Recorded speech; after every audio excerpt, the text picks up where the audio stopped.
Hello guys! Welcome back to my channel! So yung unang video natin ay tungkol sa ito nga yung pamamalengke ko ng aking pagkain ng isang linggo dito sa New Zealand. So ngayon naman ang video ko for today ay tungkol naman sa merienda ko. Pag yung nagugutom ako dito sa New Zealand, kadalasang merienda ko, ipapakita ko sa inyo. 3 piraso lang naman to guys. Siyempre, ang una ay Mountain Dew. Yan, paborito ko to.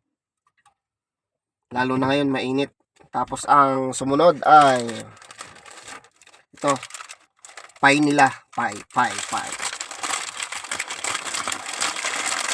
Steak cheese pie ng New Zealand. Yan, ganito. May laman yan sa loob guys.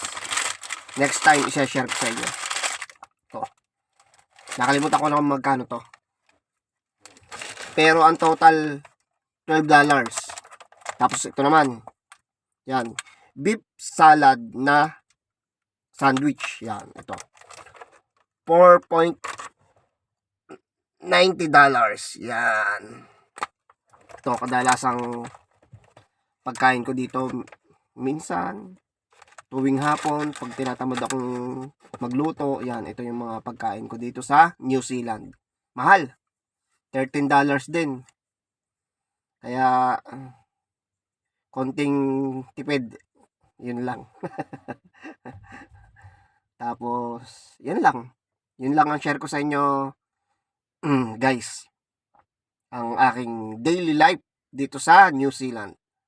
Maraming salamat po sa panonood. Ito nga pala si